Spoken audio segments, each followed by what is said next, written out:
You know, I look around the room and I see people that I met last fall when I spoke here in my alias as Atmaram. Since that time, I've had my own version of spiritual renewal. When Kashiyama and I were in India last January, we took, in the Hindu tradition, we took initiation in the sannyas order. And so just about the time you became articulate in saying Atmaram, I'm asking you to change it. And the full title is Swami Atmananda Saraswati. The Atman is the soul. It's Sanskrit for that, what we recognize as our that divinity within us. And Ananda means bliss. And so I spent 40 years trying to live up to the name Atmaram. Now I spend the rest of my life trying to live up to the name one who delights in the bliss of the self, of the soul. So some of you I met here last fall, and some of you I've known for years, some decades, but I also had opportunity to meet a particularly bright soul, Cynthia in the back there, who we shared a similar journey in the 70s when Swami Muktananda came to Ann Arbor. And so it really warmed my heart to see you here today.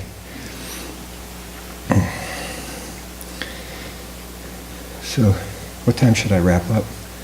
About noon? Okay, yeah, 10:02. I welcome you all with my heart. To please God is to love another person with respect. Man should attain his own peace. He can do so through equanimity, love, and universal brotherhood. Peace cannot be obtained by looking to others to find it.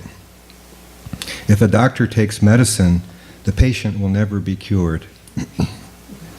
The world is not stable. Find joy in your own inner self. The highest knowledge lies within. It's the greatest knowledge. Caste, country, class, and language are all man-made. God doesn't have a salesman. You can love him freely on your own. Therefore, have no agent between you and your God. Keep calling him, and he will speak to you within. There is no greater temple than this body, and no greater deity than your own inner self. So I share that in the spirit of Muktananda, who was always encouraging us to, of course, see the divinity in each other. And he would say that is really the highest form of worship, is to honor that divine in another person as well as yourself. And some reason it always seems easier to see that divinity in other people than within ourselves.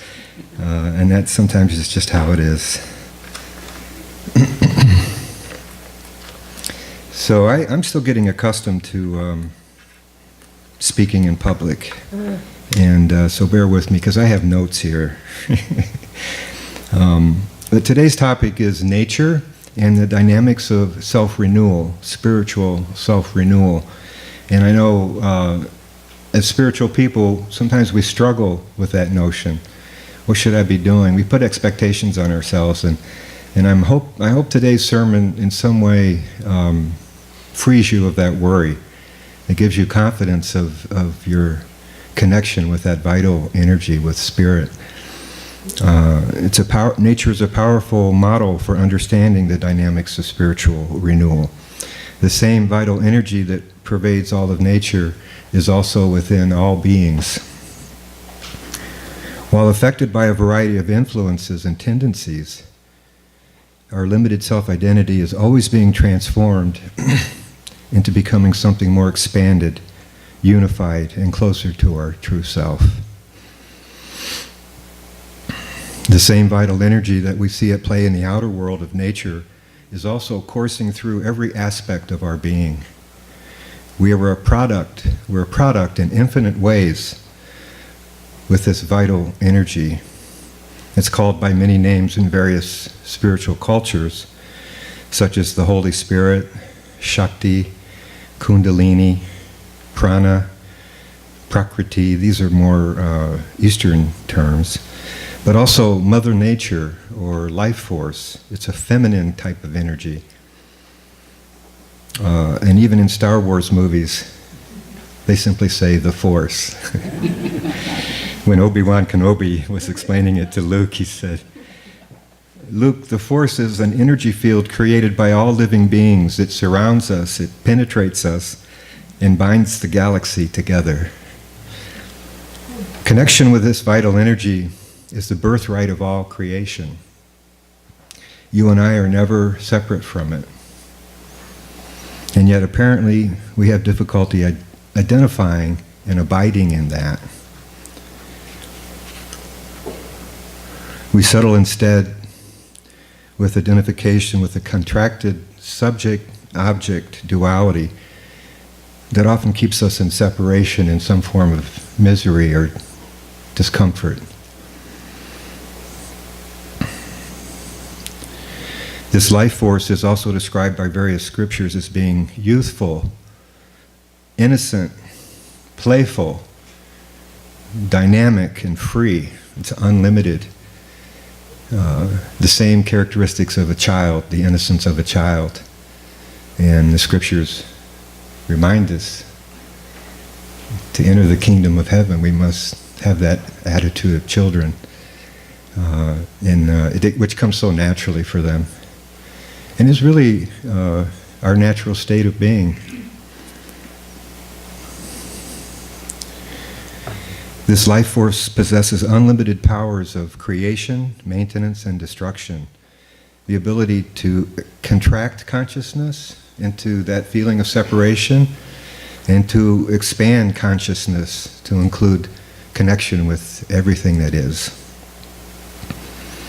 The universe and our place in it are always in a state of apparent change.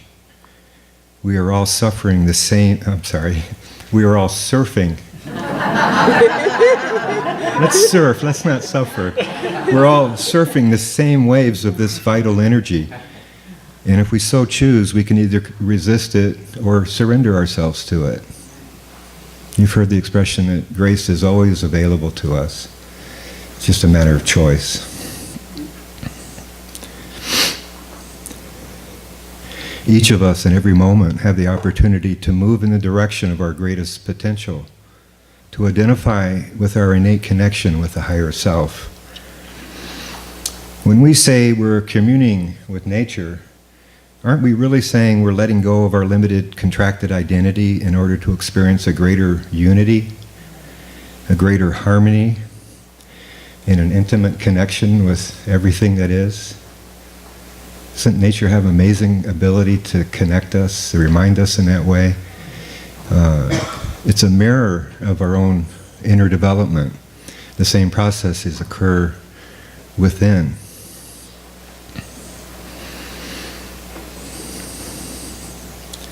We're all capable of experiencing the deep contentment of our own beingness, knowing that everything is perfect just as it is. In that place, all that is left for the limited self to experience is a deep sense of gratitude, fulfillment, and joy and peace. That really the true happiness comes from that experience of gratitude. It's permanent. My teacher, Swami Atmananda Saraswati, shared an interesting story last Tuesday at our meditation group. We were Skyping in with him from Australia.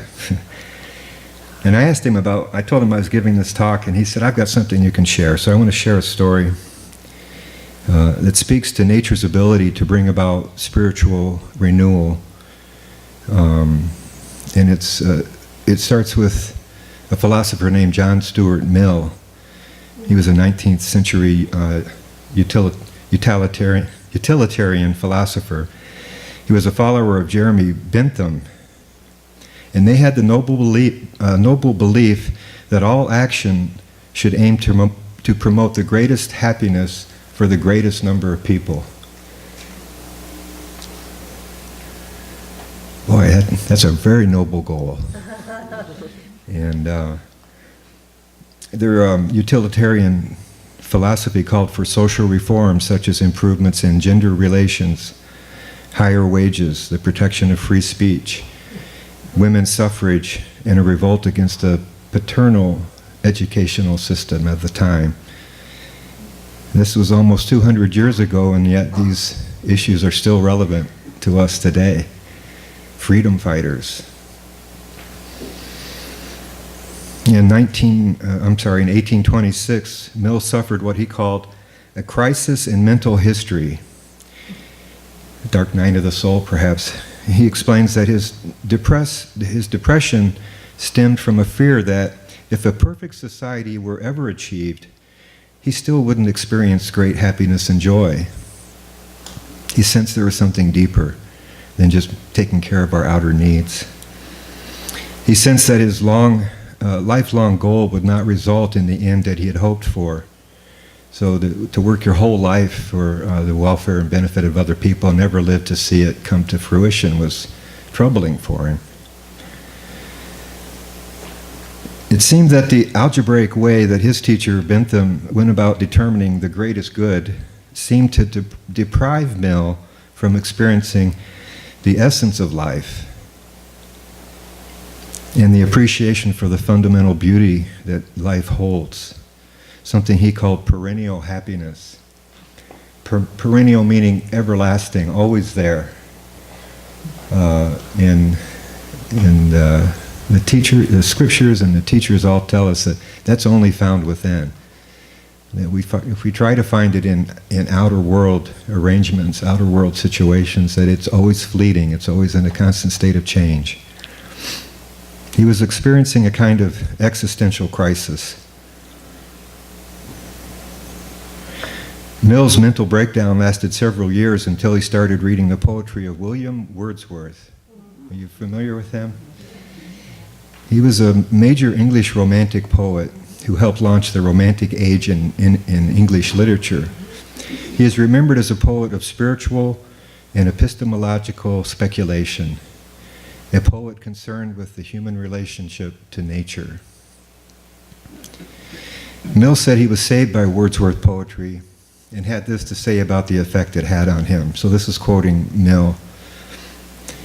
What made Wordsworth's poems a medicine for my state of mind was that they expressed not mere outward beauty, but states of feeling and thought colored by feeling. So thought informed by feeling instead of just pure logic and reason. Something deeper he was looking for.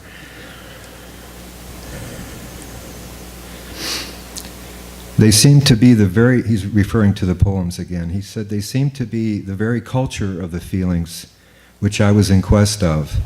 In them I seemed to draw from a source of inward joy, a sympathetic and imaginative pleasure,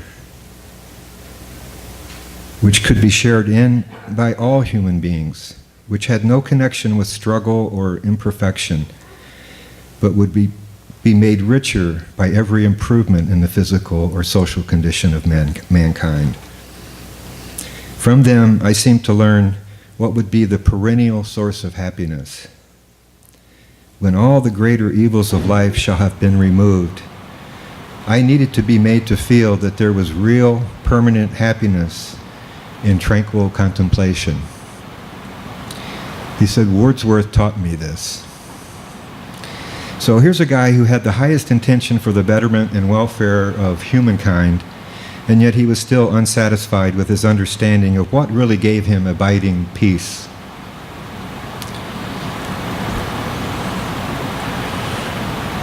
Does that sound familiar? It's kind of our predicament, isn't it? Yeah. I'm reminded of the words of Rumi, who said, yesterday I was clever, so I wanted to change the world. But today I'm wise, so I'm changing myself. Wordsworth's expose on the beauty of nature was the catalyst Mill needed to connect him on a deeper level with the beauty that already existed inside himself. He understood, as Swami Muktananda in our tradition used to say, that God dwells within you as you. You know, so many of these themes, we didn't compare notes ahead of time, but so many of these themes around renewal are shared here today. These perennial sources of happiness are found in the appreciation of the vital and expansive energy that we see in nature, as well as within ourselves. Communion with nature has the potential to heal us, to reveal the core essence of our existence, and to be a catalyst for spiritual growth and renewal. Just like the caterpillar, we are always transforming into something more expanded, unified, and closer to our true self.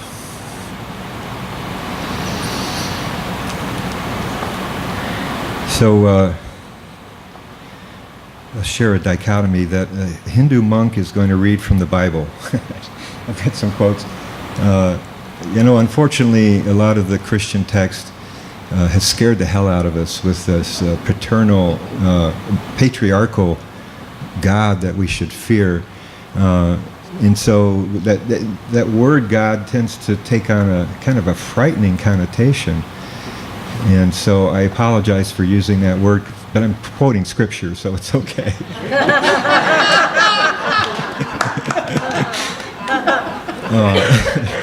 But you can substitute it for what works for you, your higher self, consciousness, the goddess. Alan Watts said that he found God and she was a black woman. And there's some deep meaning to that that I won't go into right now. But I'd like to read from, We'd be here all day, wouldn't we?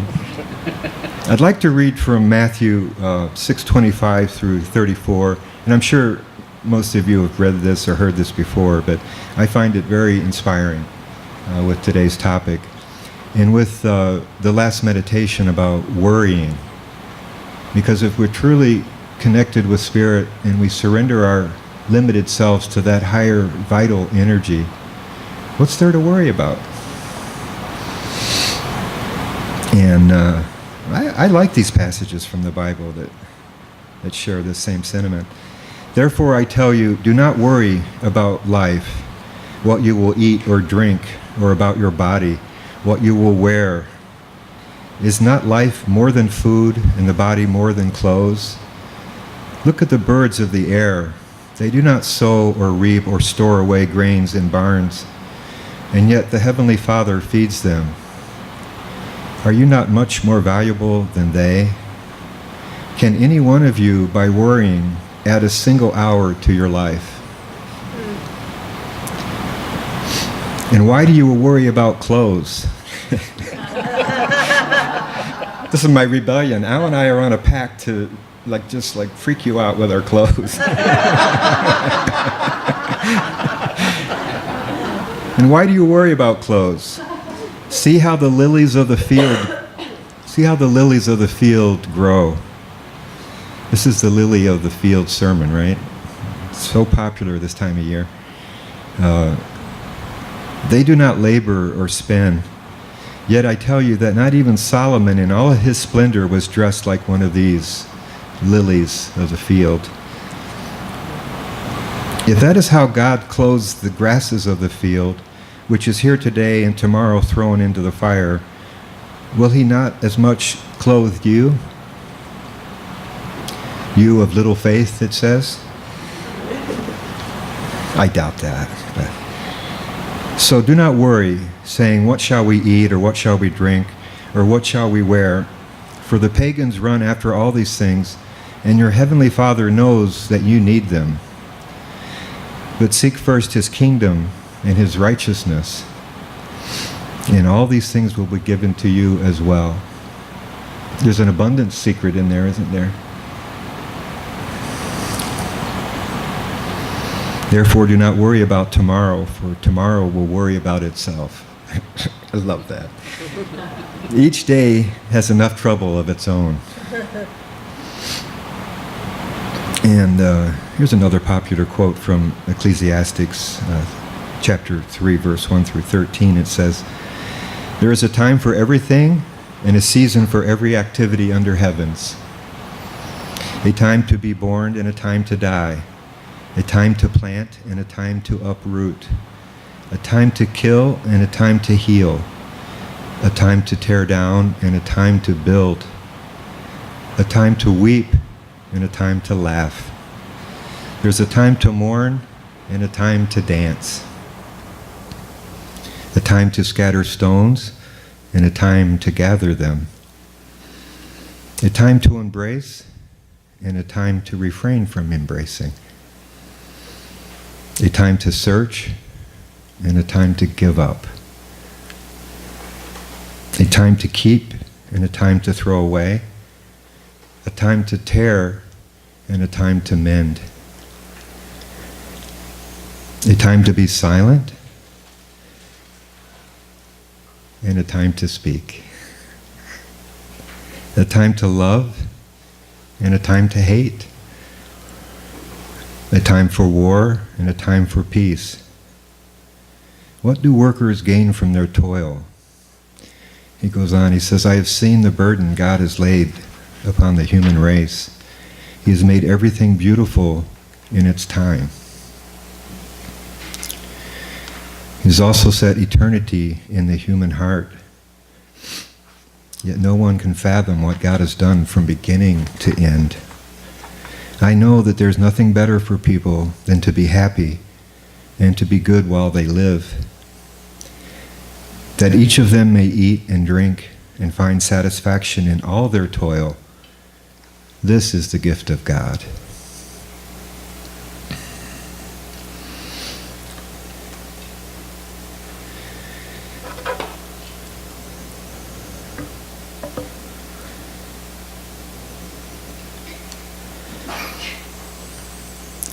So, this sense of renewal is present in every moment. It's a simple choice we made. Nobody's forcing you to do it. But at some point, sometimes life gets so too much to bear, and we have no recourse to surrender something, to give up something, to let go. And when we do, where we land is that safety net that's always provided by the divine. And that's our true nature. It's our intimate connection. That's our birthright. We just forget sometimes that it's always available. And there's nothing to worry about because it's all being taken care of. The fact that you're here today in this kind of communion of friendship and spirit certainly speaks to that. So I have a few quotes that I'd like you to entertain as in a form of contemplative meditation. So feel free to close your eyes and really get in touch. In our tradition, we say that this place that God connects is in the heart. It's in this fifth chakra. And so if you'd like, you can bring your awareness to that place. But truly, if it starts there, it emanates in an aura completely surrounding us. And at least for a little while, temporarily suspend that exclusive identification with limited self, with all the mental turmoil. And allow yourself to let go and fall into that safety net of grace. Reclaim your birthright. You cannot transmit wisdom and insight to another person. The seed is already there. A good teacher touches the seed, allowing it to wake up, to sprout, and to grow. When you plant lettuce, it does not, and if it doesn't grow well, you don't blame the lettuce. You look for reasons why it's not doing well. It may need fertilizer or more water or less sun, but you never blame the lettuce. Yet if we have problems with our friends or family, we blame the other person. But if we know how to take control of these thoughts, they will grow well like the lettuce. Blaming has no positive effect at all, nor does trying to persuade using reason and argument. This is my experience. No blame, no reasoning, no argument, just understanding, just acknowledgement. If you understand and you show that you understand, you can love, and the situation will change. Ramana Maharshi says, rebirth really reveals discontent with the present state and a desire to be born there where there will be no discontentment.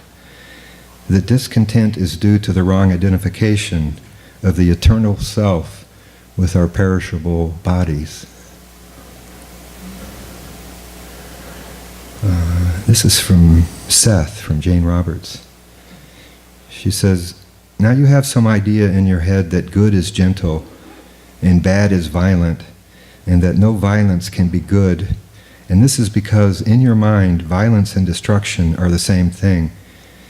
Now, by this analogy, you see, the soft voice is the holy voice, and the loud voice is the wicked voice, and in the firm step is a bad voice, and the soft step is the good voice, and a strong desire is the bad desire, and a weak one is the good desire.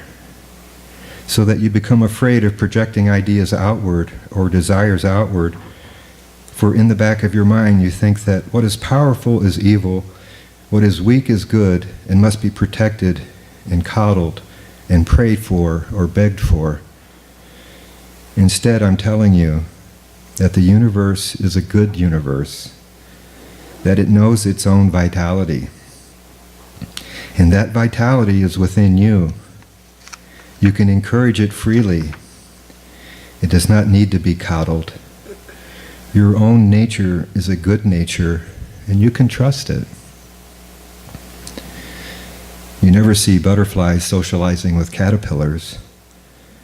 Even the species of nature understand the concept of disassociation after development. Some of us are too focused on fitting in that we're failing to fly.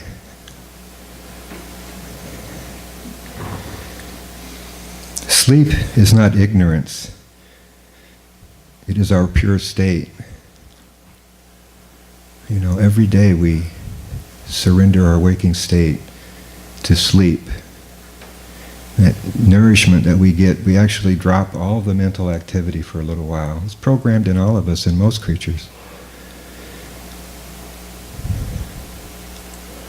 And in that sleep state, we connect, maybe for a brief while in the night, to that enduring, innate, vital energy that replenishes and renews and heals.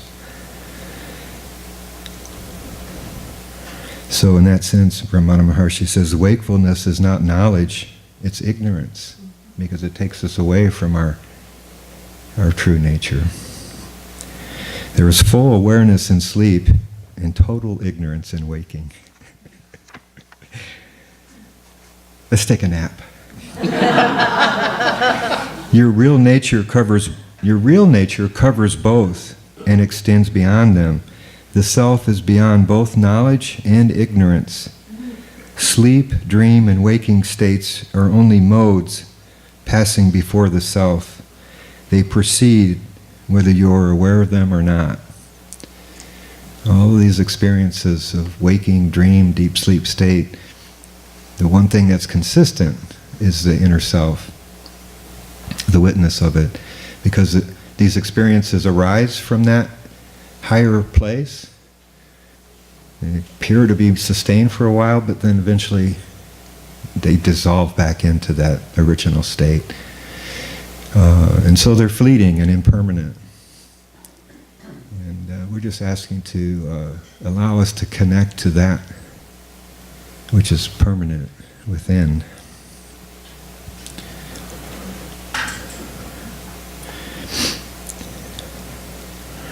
The ego is impatient because it knows its time is limited.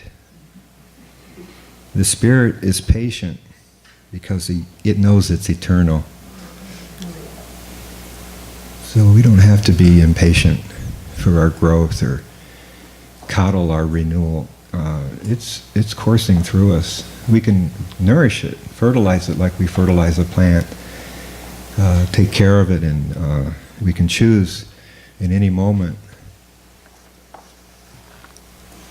those actions that take us to our greatest potential, that reveal our higher self. And I think that's all I have to share. And Della shared with me that as part of the agenda, there's time to ask questions or share your own experience that may have arisen within you as a result of the talk and today's sermon. So again, with great love and respect, I welcome you, and I honor that divinity that's in you. That's your birthright. Thank you.